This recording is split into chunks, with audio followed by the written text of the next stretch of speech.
A few things to address before the class. First of all, around 1:30 p.m. tomorrow,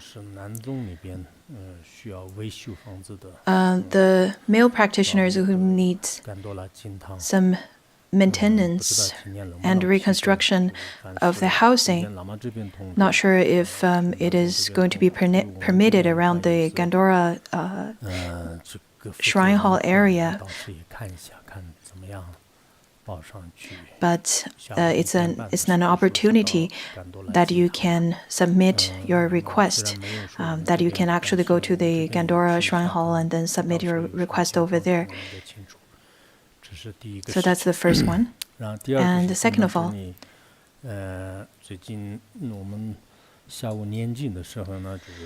in terms of chanting, in the afternoon over here, we would have daily chanting of the Marathi and the Heart Sutra and the Dispeller of Obstacle Asana of Heart Sutra. So both of those are chanted every day, all the way from today till the 19th. That's the second thing. And the third one, other related management team has been in discussion about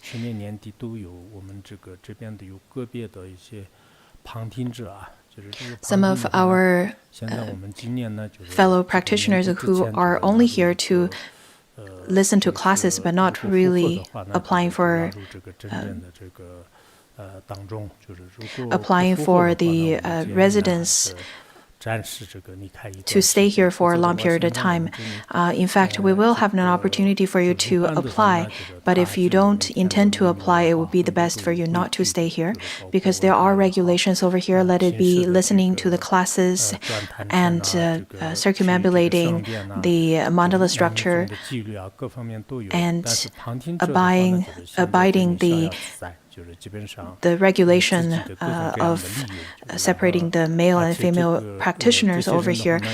In fact, everyone should abide, everyone should really follow those rules, but there are people who just don't want to listen to it because they don't think that they're in the system and they don't think that they need to follow those rules, which then caused lots of difficulty in terms of management in Larongar.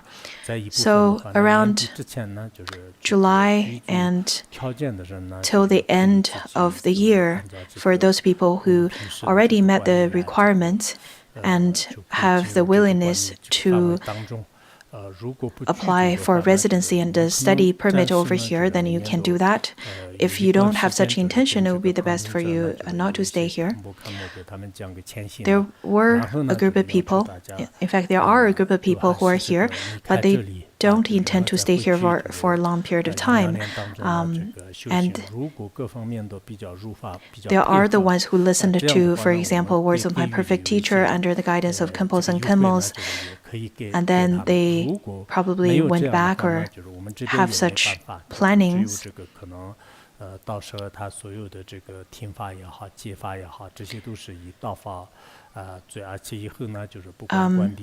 And would want to go back, we will provide them some convenience in terms of listening to classes if they were to go back and listen to the classes. And there are the ones who don't want to follow the rules and don't want to apply for the study permits over here, but want to stay and listen, then this is considered as stealing the Dharma. This is going to be the rules. There are times where we tend to be we tend to give you more opportunities. However, it is an institute where we have to manage a large group of people, and it would get very inconvenient from time to time. There are people who don't need the financial support from elsewhere, but they would stay here and do whatever they want. This is not an appropriate attitude to stay here and study. So the group of people, if the number is quite great, and then also studying in different Khenpo's classes, but this group of people, because they don't engage in serious study, and it would create negative influence on the rest of the classmates. So I really hope this group of people could show some understanding.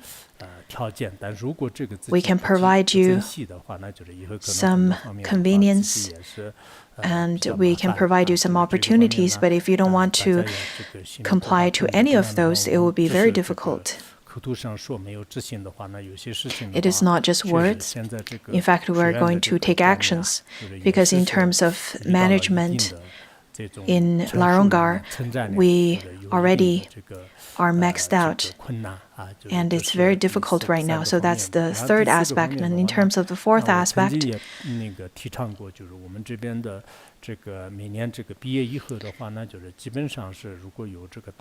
I've said previously that whenever after your graduation from Laronggar, and if you were to find other temples or monasteries where you can teach there, and you can be an abbot over there, that would be good. Otherwise, if you were just to stay here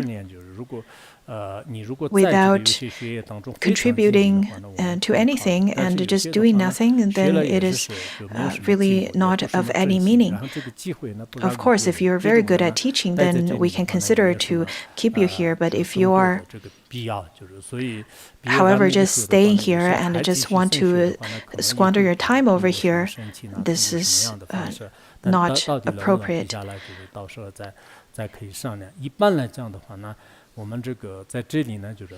Staying in this institute, we should see it as an opportunity to study the Dharma. This is not a place for you to stay for your whole lifetime. Pontsuk Rinpoche pointed out, as well as great masters. In fact, look at all of those great masters. They would go into an institute and study for 6 to 8 years with great diligence, and then they would go to other places to propagate the Dharma. If you were just to stay here because of the scenery is beautiful and because you're so accustomed to this lifestyle and not wanting to go to other places, this is not going to be very convenient for anyone, and it would be the best for you to find places, for example, where you would have opportunity to give teachings and propagate Dharma and benefit sentient beings. This is more important. I've stressed on that point a few days ago as well. I've mentioned that for those Sangha members who've already graduated from Laronggar and already depart from Laronggar, and it would be the best for you to offer your residence or maybe sell your residence to the other needing Sangha members. I hope that you don't stay here because that you can have enough food and drink and clothing and all of those providings, because it would be difficult to accommodate so many people to manage in terms of the hygiene and the environmental protection and all of those. Don't become a burden to the institute because we already are maxed out in numbers. If you were to become a burden, for example, if you don't serve the Sangha by volunteering and staffing on different positions, conditions. On the contrary, some people would create difficulties. I don't think that's an appropriate action of a practitioner. So do contemplate upon that. Another thing, Vajrasattva Dharma assembly has not been approved so far, so we're not going to open the gates to the ones who would travel here to attend the Dharma assembly because it would be closed. The other day, the county's official said that they're not going to open up the charnel ground. He said that to open up charnel ground would be an insult for the sky burial ceremony of Tibetan Buddhism. Therefore, he's not going to open it. And he said that this is not appropriate to open up tourism in the name of religion. So we're not going to open up. Many of you knew probably that lots of the lay practitioners traveled over here and they were asked to leave by the policeman. Many people came to the gate and were asked to leave. We don't have enough housing, we don't have any preparation, and if you were gathered around at the gates, it's very inconvenient. On top of that, I understand that if you were to travel here, it's going to be very difficult for you to enter into this area. The other day at Serpa, you have to spend about 3 hours lining up to enter this area. Even if you want to go to Luhur, all of those areas are still under quite strict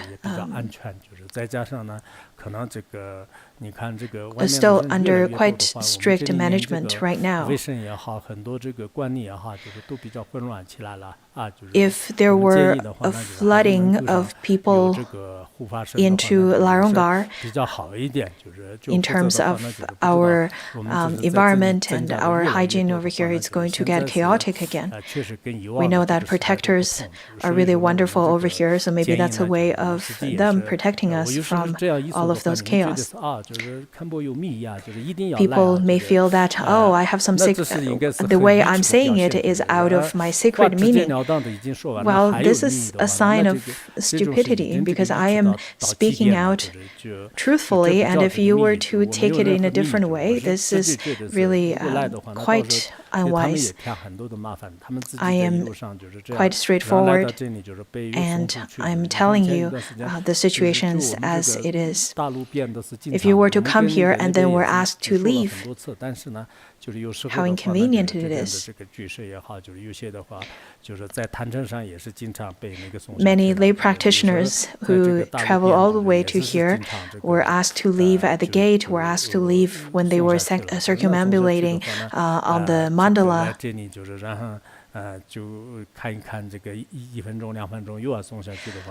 And sometimes they just came here for 1 or 2 minutes and then were asked to leave. I'm stating this to you in a straightforward way, and there's really no sacred meaning beneath what I'm speaking right now. We had many meetings in terms of who can come and who can't.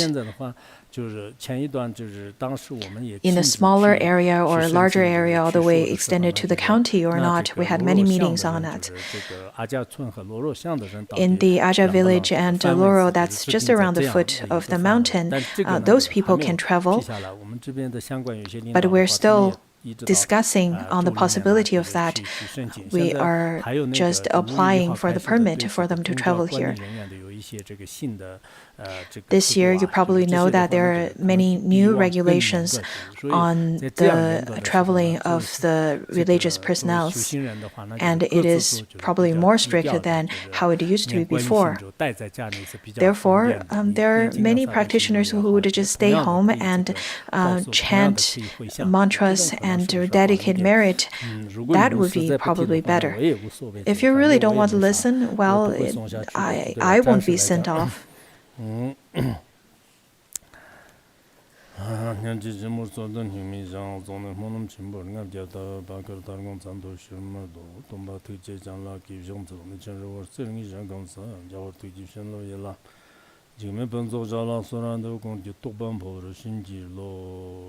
As our past, profound, and wonderful Dharma is difficult to encounter in billions of eons, I now see it, hear it, receive it, and uphold it, vow to fathom the Tathagata's true meaning in order to liberate all things.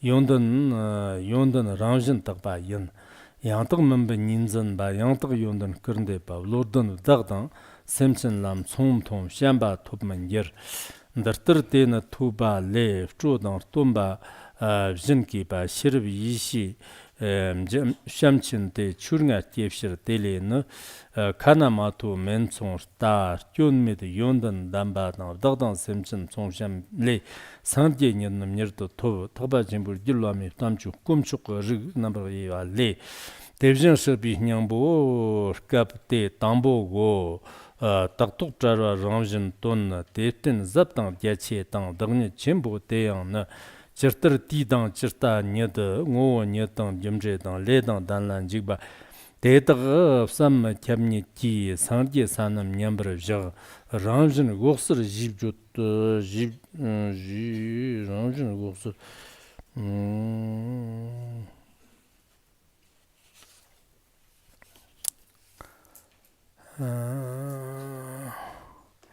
랑진 곡스르 집주 강연 녀당 갑전 로버티 뇨몬 시시 전속득부 지바 이너 집결바 Jimid Sandye Yondan Gandan Takton Yonjong Sandye Nyeda Dena Chula Martun Namjid Yishi Taglap Tenin Tob Sandye Nyan Yerme Pa Takbi Chun Rapshivi Nyamam Kabjan Yishi Dan Pangwa Nikim Sanya To Woksir Shimin Yerme Pan Jigjan Gunga Hongi Na Dirlin Devshir Sandye Ki Churnam Gandan Dambanyat Ranjin Kina Matraptan, Captain Lover, Vani Ki, Newmon Shishi, Dripate, Fchendan Javar, Jupayan, Dripanidan Jarva, Yunu Yishi, Nin De, Martukbadan Dein, Jitup De Yishin Dot,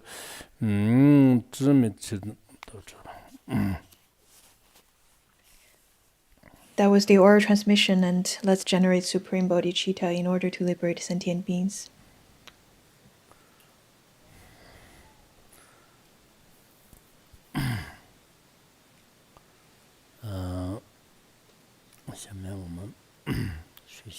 Let's continue with the Uttaratantra Shastra. Before the actual study, I would like to ask all of you to chant the money mantra to rededicate the merit to the ones suffering from COVID. All the way since the year before, many people died from this virus. I think over here, or many countries are currently under control, but countries such as India right now, recently, in the past 10 days, the number of infection grown above 300,000. And it's difficult to solve that problem by vaccination right now, it seems, because of the mutation of this virus. And many died. The hygienes and the whole environment is not really good over there, and it doesn't seem very positive. So let me show you a short video, and let's chant Om Mani Padme Hum to dedicate merit.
ఊళ్ళోనే ఒక సగం మంది పడిపోయారు గురు.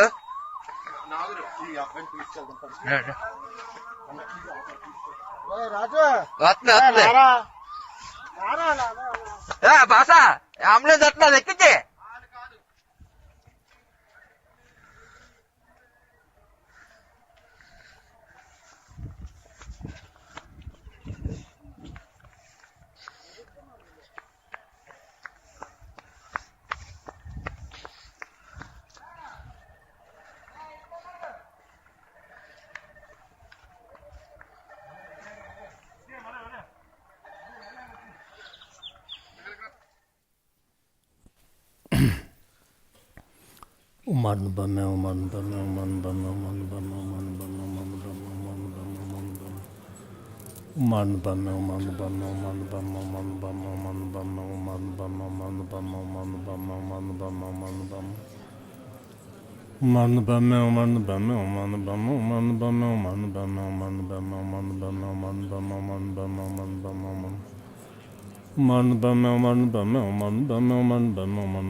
Now let's move on to the Uttaratantra Shastra.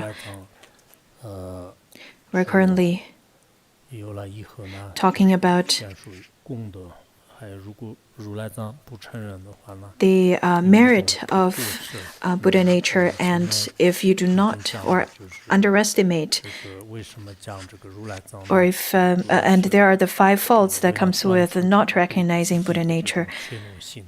First of all, we've talked about how one could generate faint-heartedness or contempt for inferior beings, perceiving the untrue, disparaging the true nature, and exceeding self-cherishing.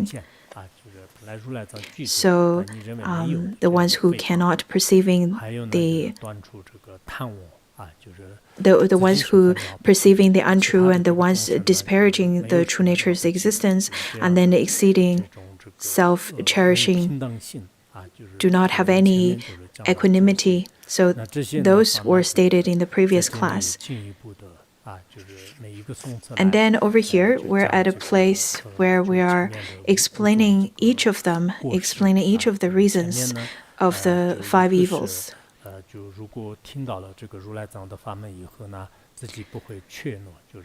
Whomsoever hears the teaching of Buddha nature, then they would no longer have faint-hearted. Their minds are no longer feeble. And once you studied Buddha nature, you will not generate the mind and thinking that the other sentient beings are inferior. You would not generate such a contempt. Now, the third one is to eradicate wrong view or eradicate the untrue. In those who entertain such thoughts, true understanding will not arise. They hold untrue to be true and thus will not realize the truth. In the previous one, we've already studied that how the Buddha nature indeed is existent. If you do not know the Buddha nature, then there are the five evils. If you don't have Buddha nature,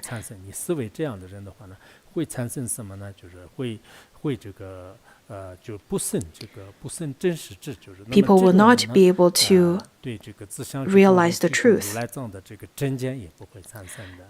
They would not generate the right view that everyone has Buddha nature. And you will not, and people like such will not realize the truth that the adventitious stains will be able to be purified. The wisdom that is parting from assertion and denial will not arise.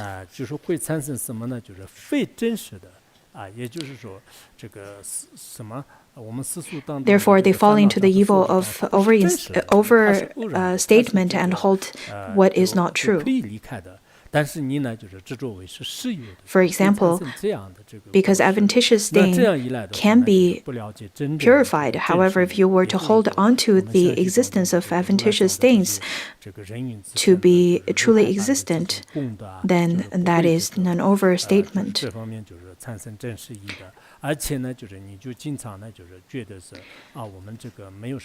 And if you were to think that there's no Buddha nature and people would die after death, there's nothing left. If you were to hold such kind of view, this kind of view is quite horrifying, in fact. The CEO of Huawei, Ren Zhengfei, said that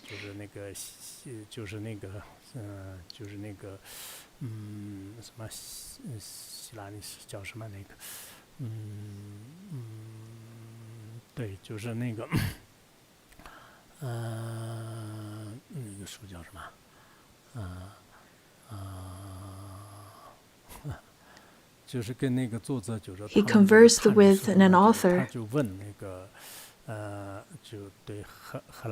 Yuval Harari.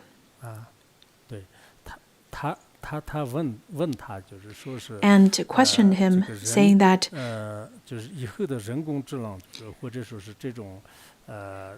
what's the future of AI?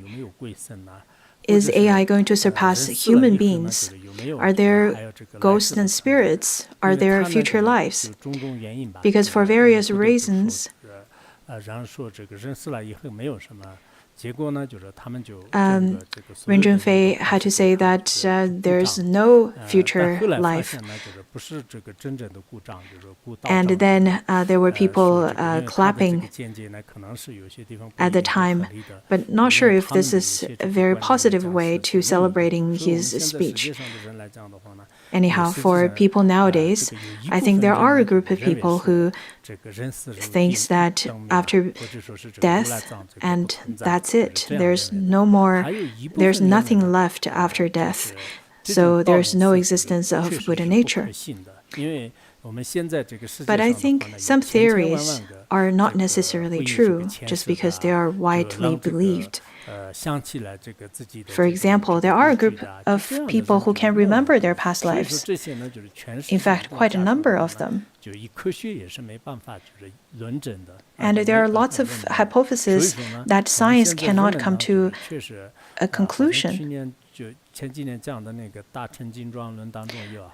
In the past few years, we've studied the ornament of Mahayana Uttaratantra Shastra, where it says that if you were to give up what is existent and grasp onto what is not existent, this is the severe stupidity of the world.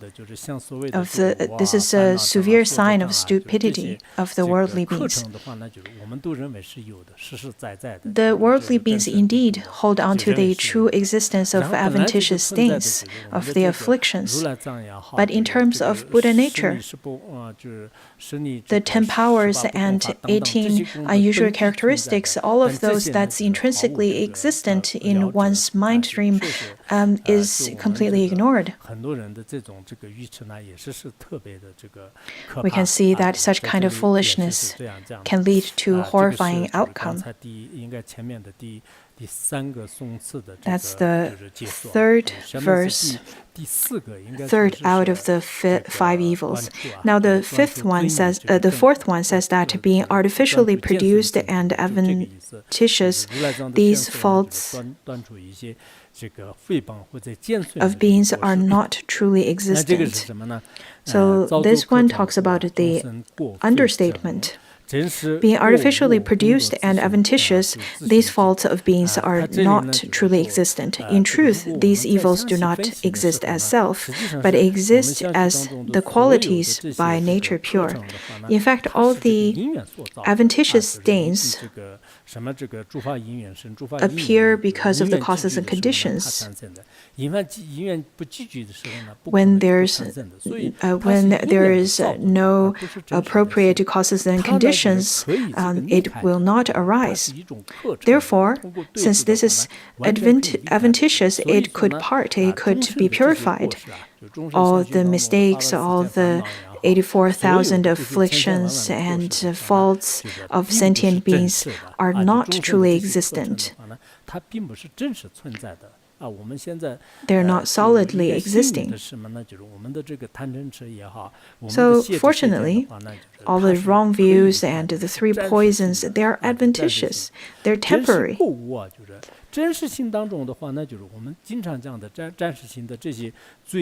They're not truly existent.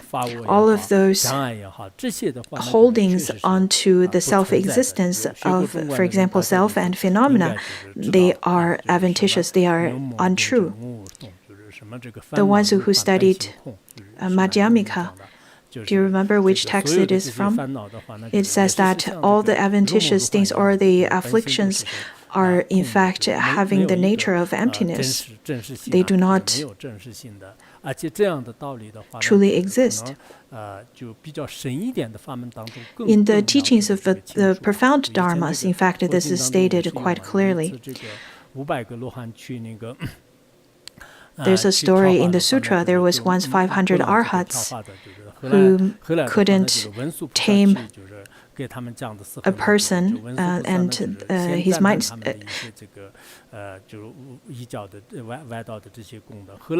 500 Brahmins, and then Manjushri went there to see this group of people, and then he finally tamed these group of people. Ananda asked, "How is it that you were able to teach them?" And Manjushri said that it is because I've given them teachings from the aspect of pith instruction on selflessness of self and phenomena. Therefore, let it be self of a person or self of a phenomena. Let it be any of those phenomena that appears. In fact, there's no solid existence of a character, solid existence of a self. It is not that we are trying to protect the Dharma's name or the fame or of your guru. It is not that we speak of such in order to do all of those. In fact, I invite all of you to analyze this and contemplate upon it yourself. Where is the self in you? Where is the self of all phenomena?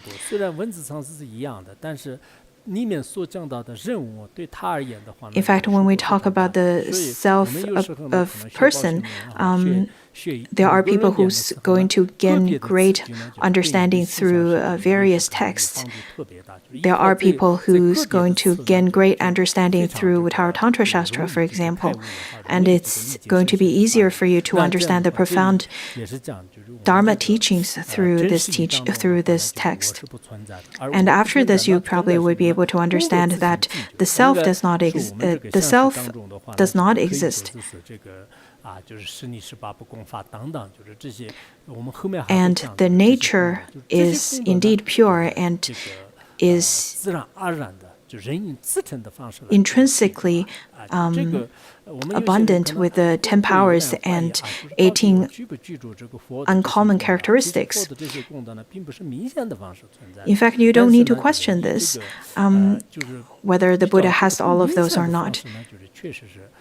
Or if you have all of those qualities on yourself. Right now, it's probably difficult for you to see that you also have these qualities because they are not very apparent, they're not very coarse, and you are not able to see them yet.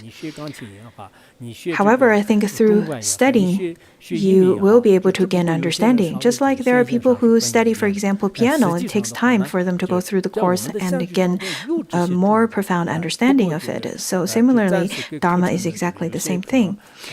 Therefore, adventitious stains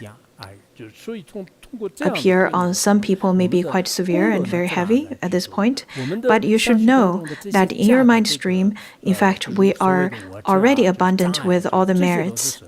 And the obstacles, the afflictions, the obscurations are all adventitious. I really hope that you can contemplate upon those teachings with great care, with great detail, great analysis. And then you probably will be able to notice that you are able to solve the problems that you've had for a long period of time. Whenever I give teachings in schools, I notice that students would ask questions that's already taught many times in the teachings, in the previous teachings. But maybe because they've never really studied it very carefully, therefore they still hold lots of questions in their hearts. So I really hope that you can study and contemplate more so that all the problems will be naturally resolved. Anyhow, I really feel that Uttaratantra Shastra is of great importance. Before I translated Uttaratantra Shastra, Khenpo Sodargye Lodro asked me to translate this, and he requested me for many times. He said that he will also want to give teachings on it, but I don't think he will. Anyhow, at that time, I thought I don't want to translate this, out of many reasons. But later, I thought that the teachings within this text, in fact, is quite appropriate for the modern people and, for example, people of the West as well. There are lots of people who study Mahayati and Mahamudra right now, but they still have lots of wrong views in their mind stream. And then if you were to study all of those Mahayanas without a firm foundation, you're simply building a castle on top of thin ice. Many scholars in the West, they study Uttaratantra Shastra and study luminous essence.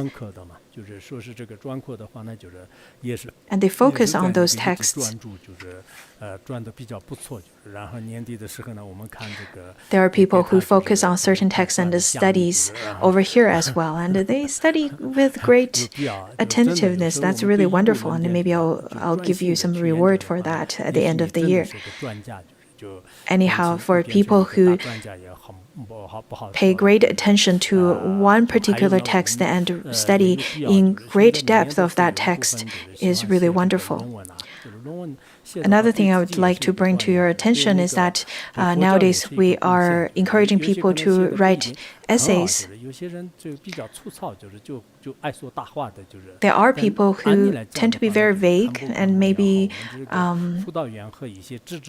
their essays are not that great. I really think to be very specific in your writing, to be very specific in your opinion is very important.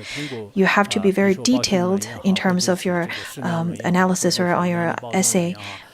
You have to come to a thesis, for example, on Uttaratantra Shastra or any other text that you've studied, and then go into great depth, come up with your own point of view, stated with great detail.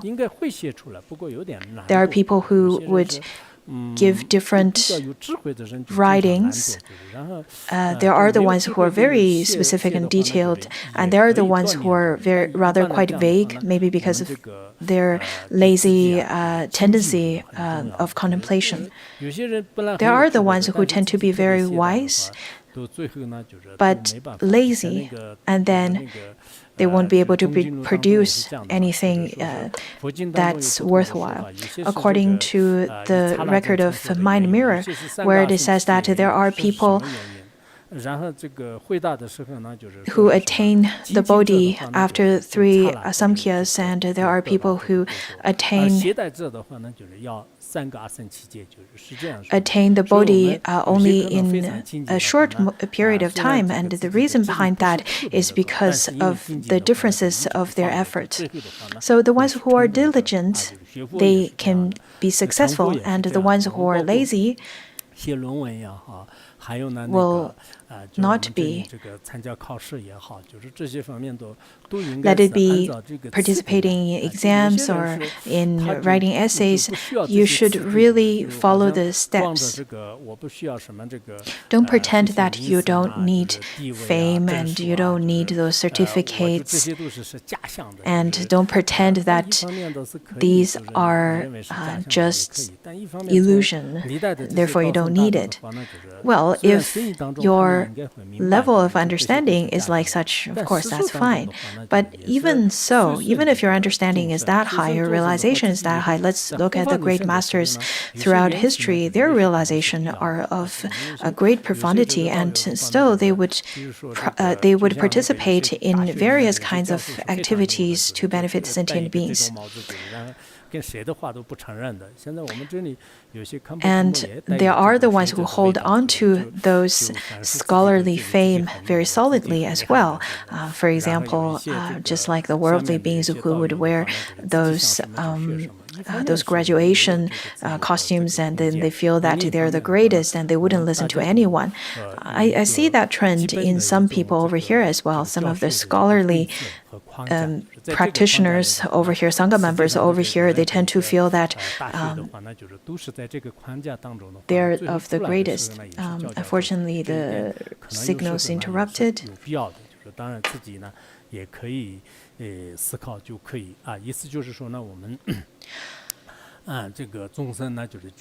Anyhow, over here it talks about that we should not hold on to either extremes, otherwise it's only a sign of your stupidity. So that's the fourth one. And now the fifth one is that while they hold while they hold the evils which are unnatural to be, which are untrue to be true, they disparage the true qualities, denying their presence. Even those of understanding will not attain the love that perceives the similarity of oneself and others.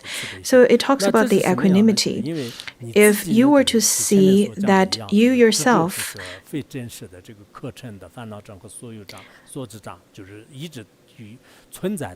grasp onto the solid existence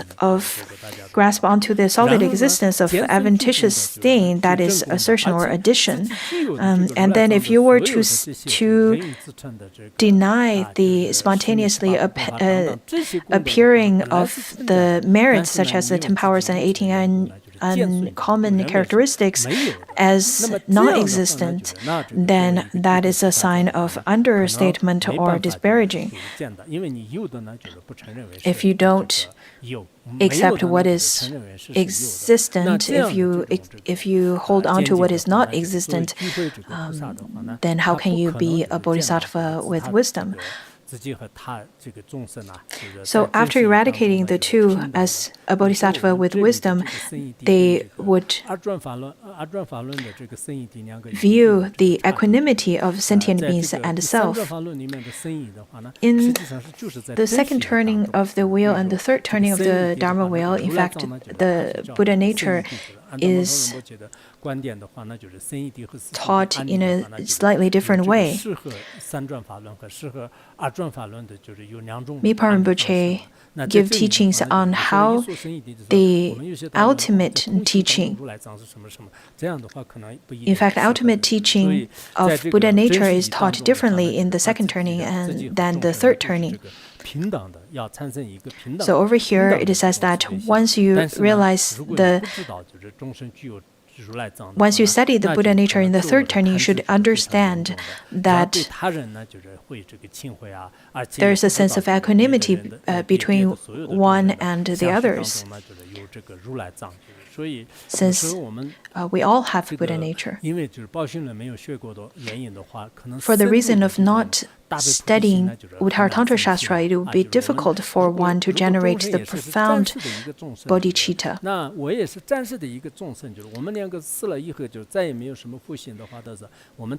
If you were to say that we're just temporarily, we are all mundane beings, and if we're just all temporarily mundane beings and not recognizing that we all have Buddha nature, then what's the meaning of generating compassion towards one another? However, if you were to see that all sentient beings, including animals, all have Buddha nature intrinsically existent, then you would naturally generate that kind of bodhicitta that is more profound. There was once that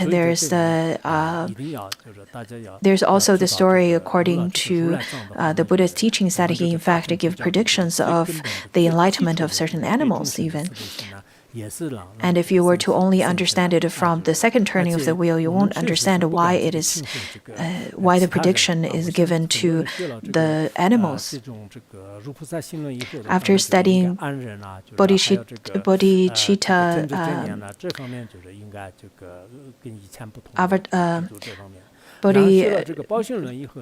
Bodhisattva Charyavatara, I think you won't generate such kind of disparaging or contempt towards others.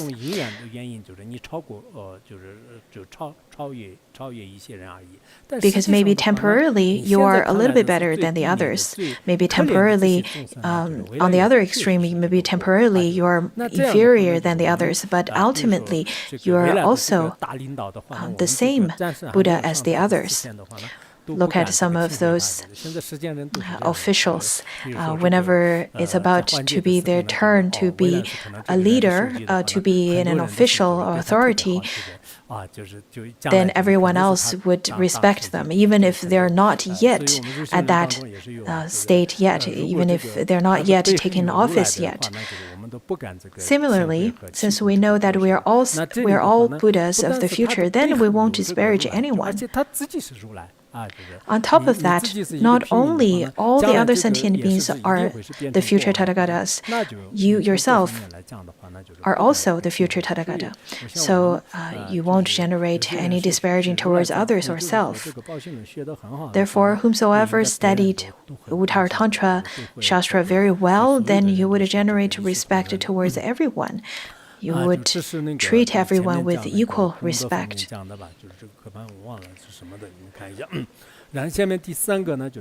And then let's look at the next one. The way qualities are attained once the five evils are abandoned. So let's look at the merits and the qualities that's attained. Once one has heard this, joy will be born, respect as towards the Buddha, analytical wisdom, primordial wisdom, and a great love will arise. Through the arising of the five qualities, one is rid of the faults and sees similarity. In fact, Uttaratantra Shastra is very difficult, so there are less and less people listening to the teaching.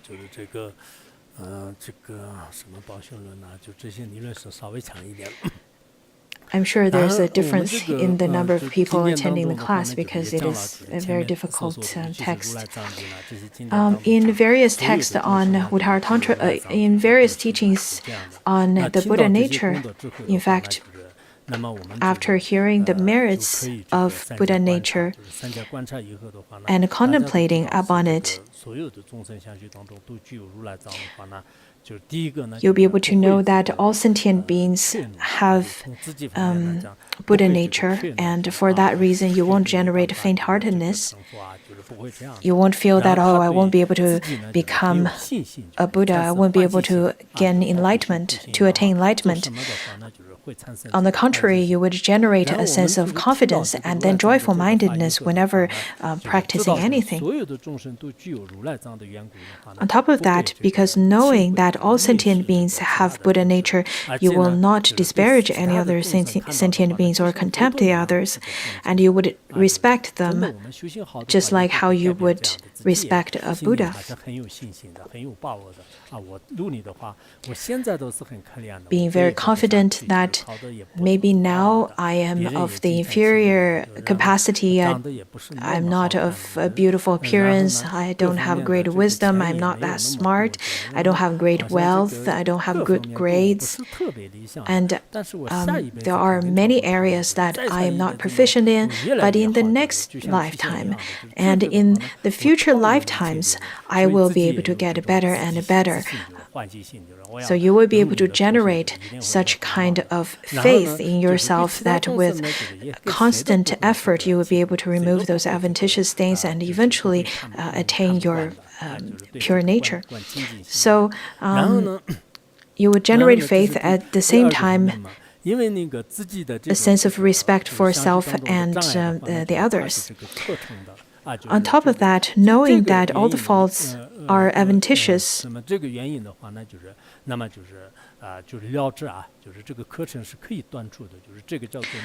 so by realizing the absence of defects and the presence of qualities, and through love and seeing the equality of oneself and all beings, Buddhahood will be quickly attained. Over here it also talks about with regard to the relative, the adventitious things which do not exist in terms of the two aspects of self, the discriminating wisdom, knowing them to be non-existent arises. And then with regard to the absolute Dharma Dhatu, which exists in terms of the nature, the primordial wisdom, knowing it to be existent arises. And through seeing one's own nature and that of others equally as Buddha, great love, that is equanimity, which wishes to do others good, is born. There are people who tend to feel that In fact, there are the extremes of what's the point of liberating sentient beings and what's the point of having faith in oneself and so on and so forth. All of those 5 faults. If one were to part from this, rather 5 evils, not 4, 5 evils, one will be swiftly attaining Buddhahood. After studying Uttaratantra Shastra, I'm sure that your mind stream and your contemplation will change, and there will be some changes happening. According to the Mahaparinirvana Sutra, it says that if one can engage in contemplation and observation according to truth, that all sentient beings have Buddha nature. Upon knowing that, in fact, this person has already entered a supreme realization. In other words, this person has already discovered the secret treasure of all the Tathagatas. After knowing the Buddha nature's teaching, the teachings on Buddha nature, you already have received the secret treasure of the Buddha. Sometimes we quote from the Secret Treasure Tantra, where it gives the teaching of, from the aspect of pith instruction, of entering into the secret treasure that is the mind stream of the gurus and the Buddhas. So that's what is talking over here. There are people who have very limited capacity of memorization, so maybe after listening and receiving the information right now, after a little time, they would forget about it, maybe after a year or so. So I hope you can memorize, or if not, you can constantly repeat and familiarize yourself with the teaching again and again. I know that the beings of the modern era tend to be very forgetful. However, now we've already concluded the first chapter of the Tathagata Shastra. The first chapter on the section of Tathagata.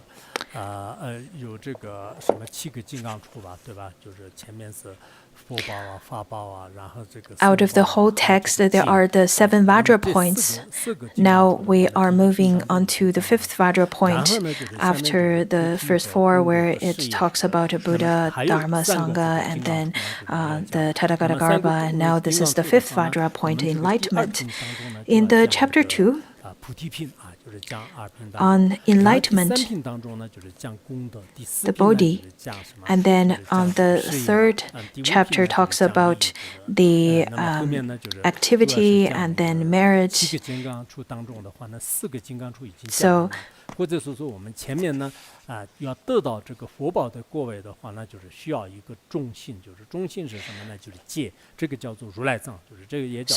previously we've already talked about the Tathagata Garbha, that is the disposition or the cause of attaining enlightenment. And then only having this disposition of attaining enlightenment is not enough. What is the fruition then? The fruition is enlightenment, the Bodhi. So we're right now at the 5th Vajra point.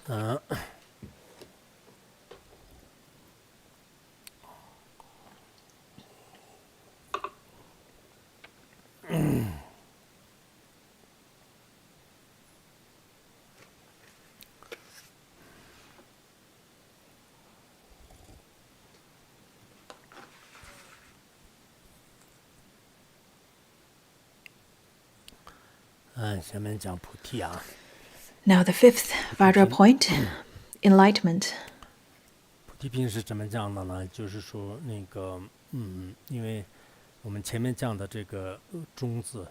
Previously, we've already talked about the disposition, that is Tadagarbha.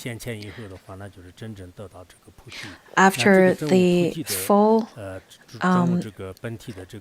review of Tadagarbha, then one could come to the fruition, that is enlightenment. Now, in terms of the enlightenment, there are several outlines as well. It seems that this outline looks simple, where it talks about enlightenment is the realization, then there's the short explanation accordingly, and a summary, and then the detailed explanations upon each. It may seem to be very simple, so let's look at the summary first. So what is Bodhi? We need to see that first.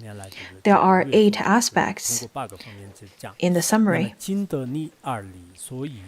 With its purity, attainment, freedom, benefit for oneself and others, their basis, depth, vastness, and greatness of nature, duration, and suchness, it has 8 qualities.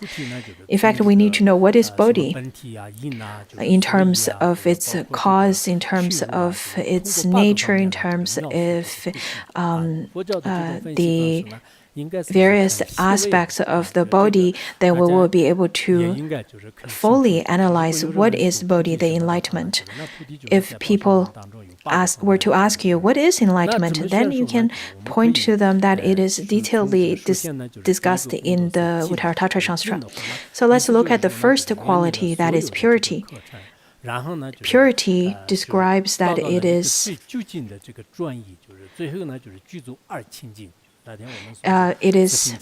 by nature pure and free from adventitious things. That's the 2 types of purity.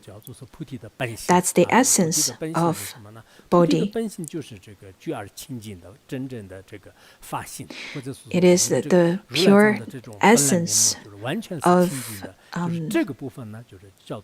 it is a pure essence.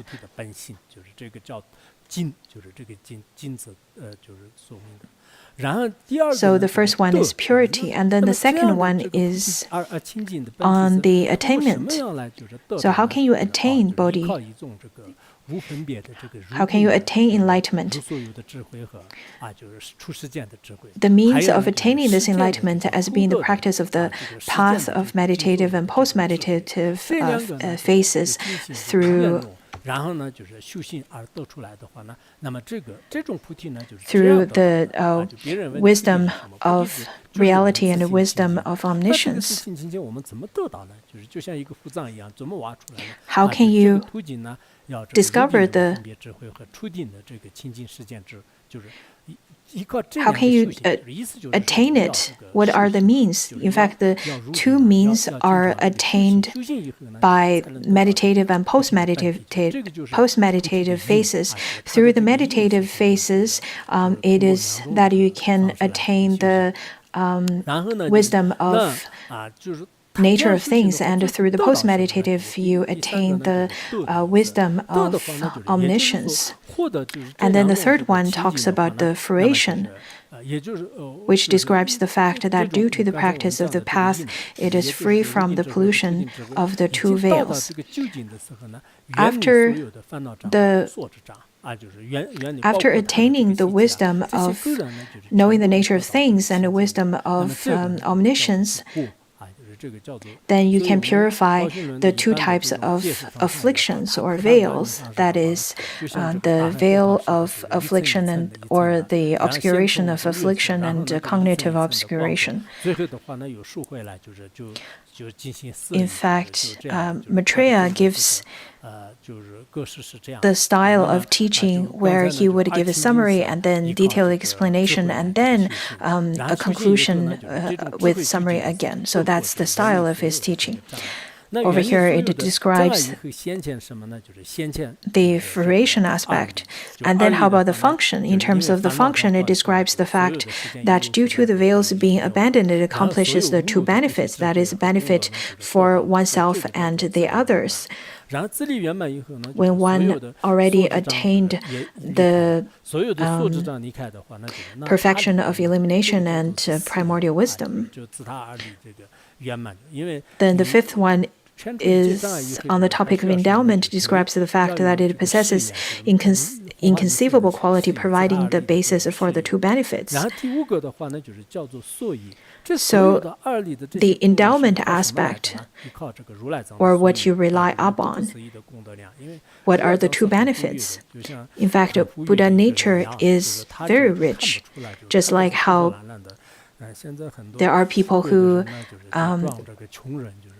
in fact, are indeed very wealthy, but they would pretend to be quite poor. This world is interesting that there are people who would pretend to be wise, but they're foolish, and the ones who would pretend to be foolish, but they're indeed wise. So there are people who have Buddha nature but appear to be still suffering from poverty.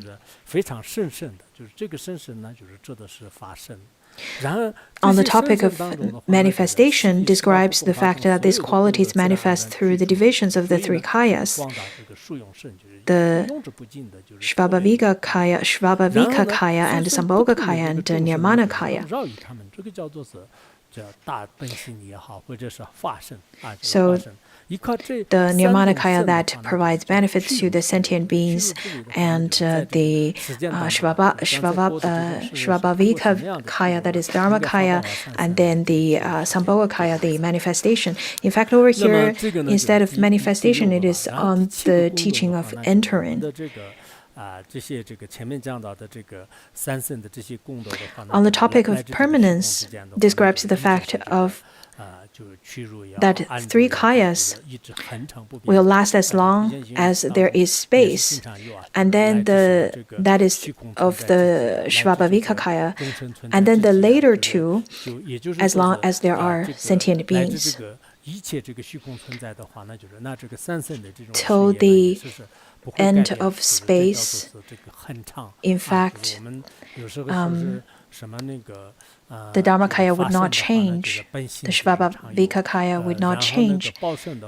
In terms of manifestation, that is the Sambhoga kaya,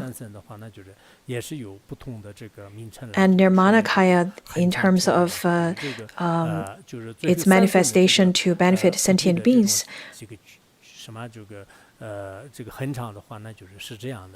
It would last as long as there are sentient beings.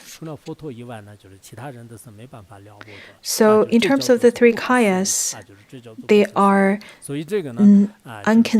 inconceivable for the mundane beings. Therefore, that leads to the eighth topic, that is inconceivability, describes the way the final ultimate fruit actually is as being inconceivable to ordinary beings. So these are the 8 aspects of enlightenment in terms of its meanings.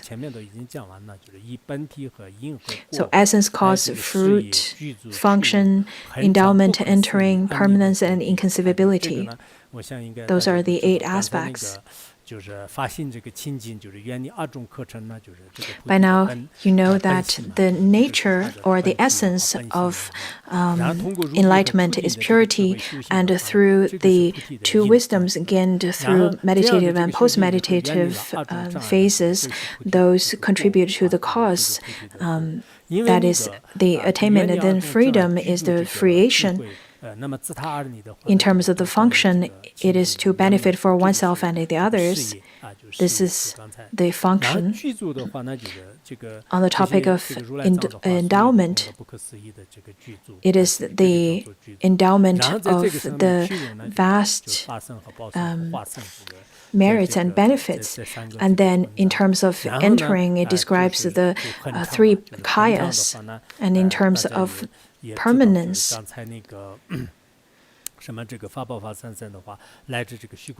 the 3 kayas, the first kaya would last as long as there is space, and later 2 would last as long as there are sentient beings, and then they are inconceivable because their suchness. So the 8 kinds of explanations are given accordingly from the aspect of the function and the quality of it, or rather the essence and the explanation accordingly. When I first studied, I studied in the system. I studied first the Bodhicharyavatara first, and then I studied later Buddha nature. And then I remember that around the year 85, Phuntsok Rinpoche lead a group of Khenpos to a different place to give teachings, and then he asked me to stay. And then I stayed in Larangar and studied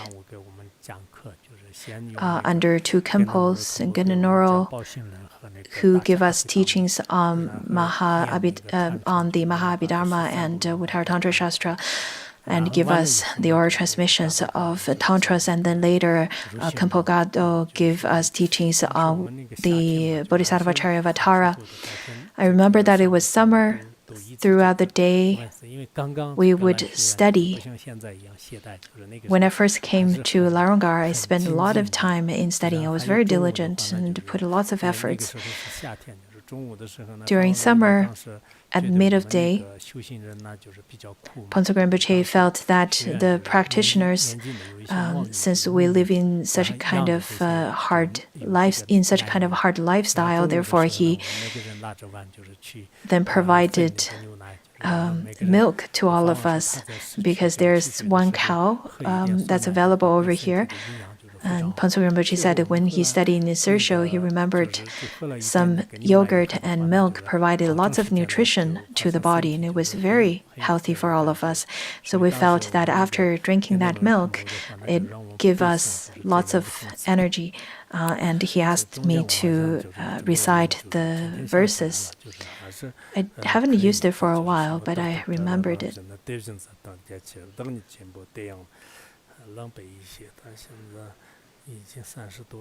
It's been over 30 years now.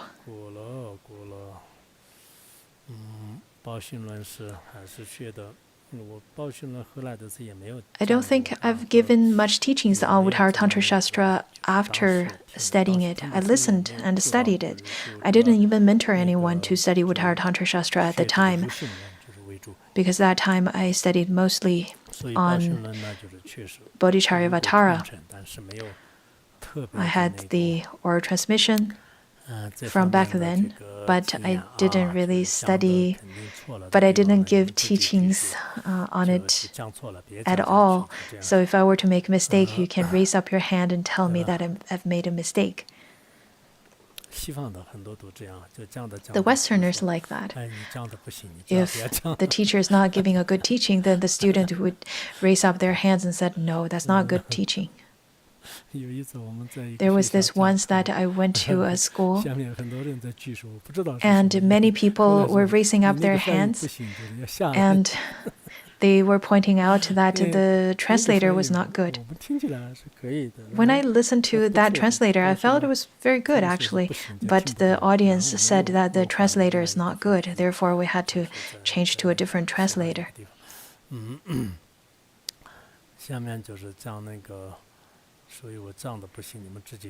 So if I don't give good teachings, you should learn from the Western students and raise up your hand and tell me to stop. Okay, now comes to the detailed explanation by combining these. The essence and cause.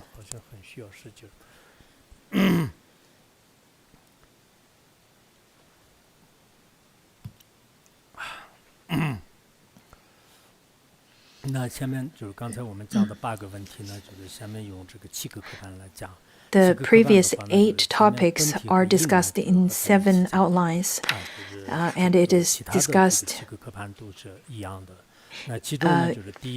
or explained in terms of essence and cause.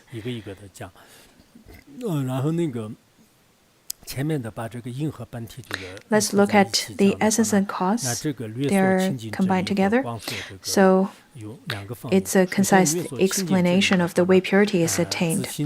Enlightenment, of which the Buddha said it is by nature clear light, is similar to the sun and space. It is free from the stains of adventitious poisons and the hindrances of knowledge, of knowing, the veils of which obscured it, like a dense gathering of clouds. Well, first of all, we need to know the essence, the pure essence of Bodhi, of enlightenment, and then we need to know the way to attain it. So we need to know the essence and the cause at the same time. In many of the ultimate teachings given by the Buddha, it talks about the nature of mind. It says that mind, it is by nature clear light. And to use an analogy, it is said that because the mind is by itself luminous, therefore it is just like the sun. In terms of free from the adventitious things, that's speaking from the aspect of the space. So all of those adventitious things of, for example, obscurations of affliction and cognitive obscuration, these veils can be purified. The merits of the Buddha, the 10 powers and 18 uncommon characteristics, in fact, are considered as permanent, steadfast, and immutable. Some of the commentary, in fact, talked about that in a way that because it is free from birth, therefore it is permanent. Because it is free from death, and then it is steadfast and devoid of wavering, therefore it is immutable. This kind of qualities of the Buddha, it is then on the basis of the two primordial wisdoms. One is free from ideation with regard to phenomena, and the other one is discriminative.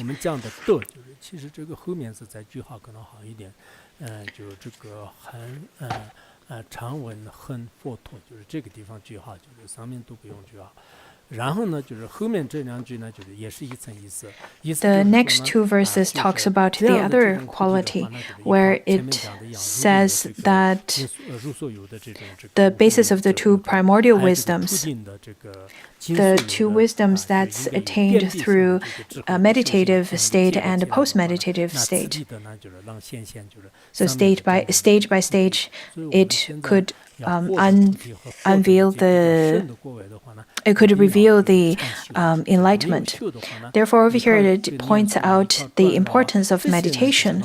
The formal practice, if you were to only practice on, for example, circumambulating and all of those, it is not a direct cause that could lead to enlightenment. The direct cause that leads to enlightenment is formal practice. The first one is the wisdom that could arise from the two states or two meditative states are the wisdom of knowing the natural things and the wisdom of omniscience. There are different ways of talking about it. Each different shastras and sutras would have various different perspectives, but they're not in contradicting to one another. So the two wisdoms.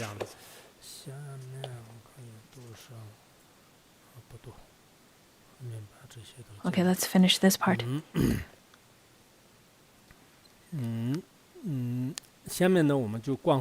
Now let's look at the detailed explanation of its meaning and look at its essence.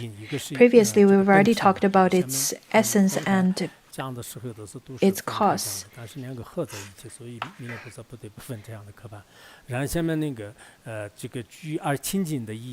Let's look at how it is. Let's look at then, first of all, the purification. Buddhahood is indivisible, yet can be divided according to its property of the twofold purity. Thus, it has two features, which are abandonment and primordial wisdom, similar to space and the sun. The Buddha, enlightenment, in fact, it is in the essence of all sentient beings. We can say that this is what we can attain. And then when additionally at the end of the purifying process, it also has become free from adventitious things.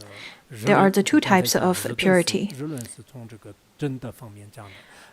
We've already talked about how in terms of the sun, the analogy of the sun, it is from the aspect of primordial wisdom, and in terms of the space, it talks about such quality from the aspect of perfection of elimination.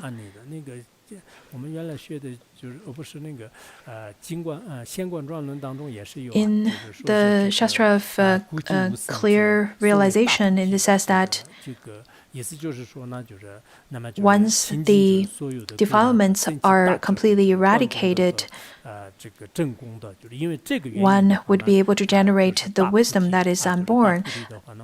This is called the great Bodhi, the great enlightenment.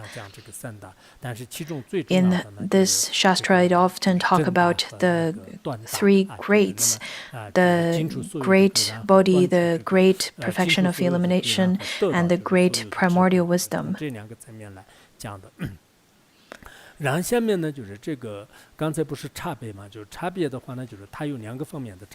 terms of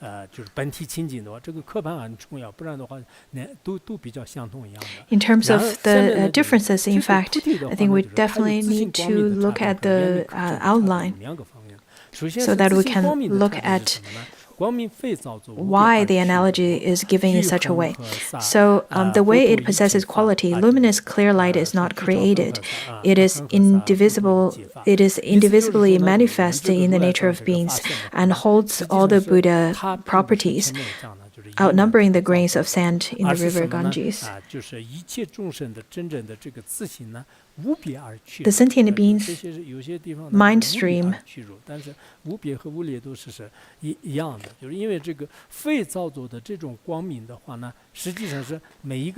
in all the sentient beings' mind stream, this uncreated luminous light is already within in an indivisibly manifestation. So this luminous clear light is not adventitious. So in the sutras, when we talk about the nature of mind, how the nature of mind is luminous, and it is already in the nature of beings. Also, all the merits and the meritorious qualities of the Buddha that outnumbers the grains of sand in river Ganges are already existent in the nature of beings. However, it is in a hidden way.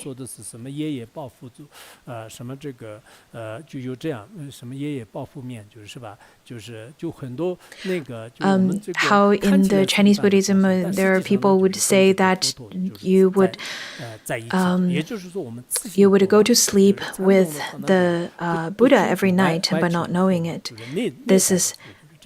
This is a teaching on that. You should know that you already have the nature of such within each of the beings. However, it is hidden, it is not seen yet. And then the meaning of these things, by nature not existent, pervasive, and adventitious, the veils of the poisons and of the hindrances to knowledge are described as being similar to a cloud. First of all, the adventitious things, they're not like the luminous clear light essence of the mind. In fact, the adventitious things are not truly existent. Each of the sentient beings, though having adventitious things, that is pervasive, that's what it means by pervasive. However, the nature is not existent, and then it is adventitious. For such reason, the obscuration of affliction and obscuration of the cognitive obscuration can be purified, because now we're talking about how the adventitious stains could correspond to the cloud. When we look at a cloud, the cloud could be all pervasive and spread over the whole sky, where we cannot see the sky at all. When there are sentient beings, for example, have lots of afflictions, and there are mundane beings who have rather a thinner layer of those clouds of afflictions. But the clouds are not truly existent on the sky or in the space. Upon contemplating upon that, we can feel quite encouraged, because the adventitious stains and those afflictions can be dispelled, such as through practice, through supplicating to your guru, and then you can dispel all of those adventitious stains. So I think cloud is a great analogy to correspond to the hindrances or the adventitious things. And the last one that we will cover for today, the cause by which one becomes free from these veils. This is on the essence, and it takes about 2.5 verses to talk about it. So we can see that how Maitreya at first gives summary and then explain it one by one. So it says that twofold wisdom causes release from the two veils, since there is the one that is free from ideation and the one issuing from this. In post-meditation is held that there are two primordial wisdoms. So there are the two wisdoms that's generated from the meditative state and the post-meditative state. In the meditative state, that is the wisdom of knowing the nature of things, and during the post-meditation, it's the wisdom of omniscience, or the post-meditation wisdom which understands the phenomena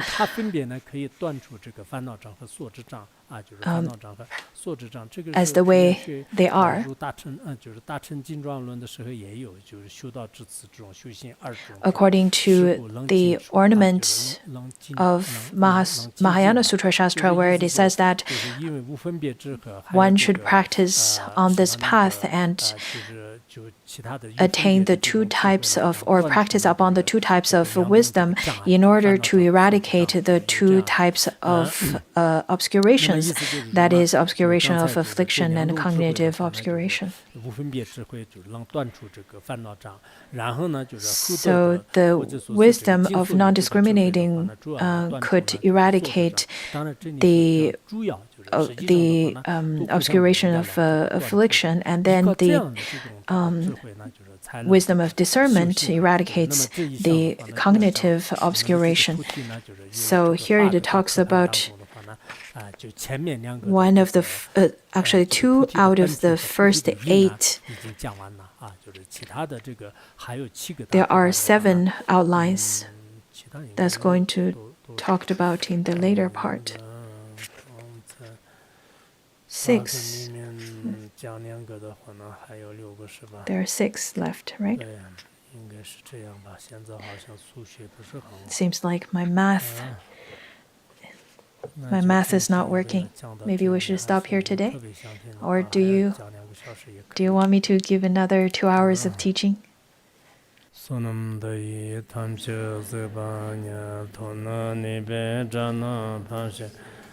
Kirka nan chi ra long chupa yi chubum tsune ru ra shio